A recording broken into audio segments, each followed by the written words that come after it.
The oldest distillery in America, Jack Daniel's set the bar for Tennessee whiskey. Old Number 7 started as a World's Fair gold medal winner. 150 years later, it still has icon status. You could remove the label from the bottle and people would still be able to look at it and say, that's a Jack Daniel's bottle. This whiskey has long represented free spirits and independence. The Stones drank it proudly, and Frank Sinatra made it his staple beverage. His daughter made sure that there was a bottle of Jack Daniel's buried with him. 1 billion liters ships to 140 countries every year, and every drop comes out of a dry town with one stoplight. We think we make the finest whiskey in the world right here in Lynchburg. It's hard to believe, but Jack Daniel's is made in a town where it's illegal to sell it. 80 years after Prohibition, Lynchburg, Tennessee is still dry. You can't buy it liquor by the drink on the square here. There's not a bar. There's not a whiskey store here in town. As a distillery, it's important to be close to your water source, and Jack struck liquid gold in the mid-1800s when he moved his distillery to Lynchburg's Cave Springs. Every drop of Jack Daniel's is made from this spring water right here. Every drop. The initial ingredients are the same as when Jack started: corn, malted barley, and rye. The mix has a very low percentage of rye. Where most Kentucky bourbons are bold, peppery, or spicy, I describe Jack as being sweet to oaky in character. 150 trucks a week come through the distillery carting grain for the whiskey. There's about 1 million pounds of grain a day that's being unloaded and elevated into our silos. Jack Daniel's is a sour mash whiskey, which means that some of the spent grains from previous batches are used to start fermentation on a new batch. What that means is basically that you recycle some of your distillate. The spent grains are added to the ground corn and cave spring water and cooked in a mash cooker. The mash cookers are basically heating up the grains, cooling them back down, and then setting them into the fermenter. As the temperature cools, rye is added, and then barley malt, along with Jack Daniel's own strain of yeast.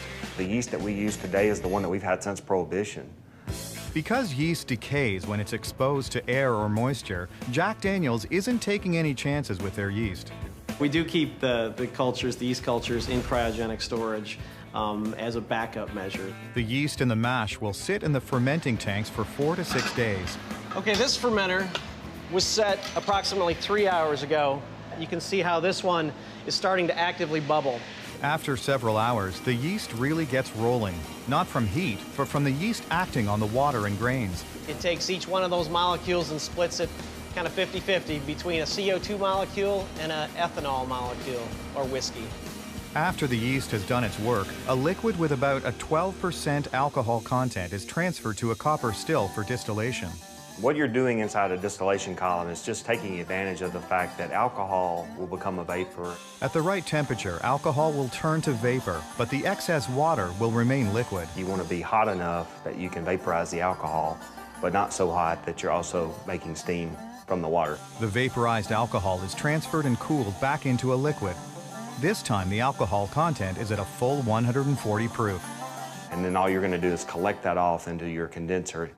Next, the condensed whiskey is passed through charcoal, made by burning ricks of sugar maple. It has no taste or smell when burned. What we're using here is 140 proof whiskey. We start in the center.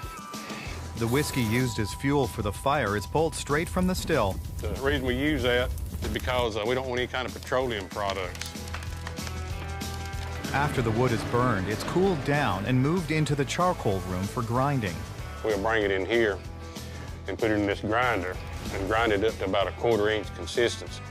The reason we wanted a 1/4 inch consistency is it gives it more surface area. More surface area ensures the whiskey will run through the charcoal and not around it. What the charcoal does is filter the fusel oils and corn oils out of the whiskey. When it goes out the bottom of this 10 foot of this charcoal is 140 proof Jack Daniel's Tennessee whiskey.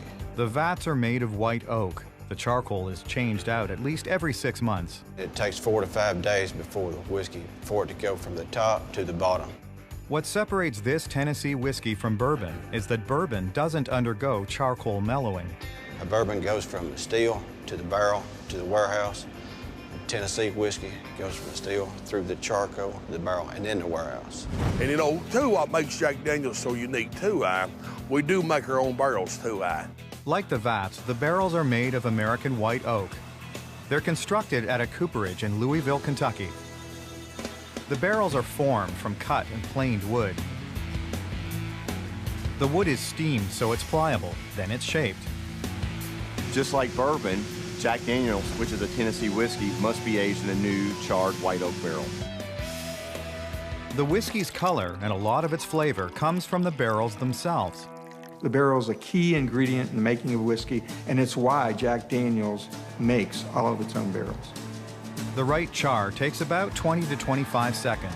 Picture a marshmallow at a campfire being held just above the top of a flame. Slowly it starts to turn brown. Slowly the sugar and flavors and the color changes on the surface of the marshmallow. The heads of the barrels are assembled and cut to size. And they're charred as well. Heads are added to the barrels. And then hoops are put on. We have a head hoop, quarter hoop, and a bilge hoop. So each barrel receives 6 hoops, 2 of each. Onto the truck bound for Lynchburg, it'll be filled with whiskey within a week before the wood starts to dry out and shrink. I'm gonna start with this one here. I spot the bung hole up. I took the filler lance in the bung hole and start the whiskey flow. Each barrel holds about 56 gallons, and it takes about a minute to fill. Now I take a wooden bung, place over the hole. With one hit, you put the bung in the barrel. The barrels will sit for 4 to 7 years to age before being bottled. You know, you can taste some of the charred in it from the barrel, some of the vanilla taste from the barrel. So, you know, it's a very unique whiskey. Jack Daniel's Old No. 7 has been made the same way for 150 years. And for connoisseurs around the world, they wouldn't want it any other way. All those things Jack Daniel's did and dictated that we do, and we still do it today. What we do differently today is we just do all of that a lot better.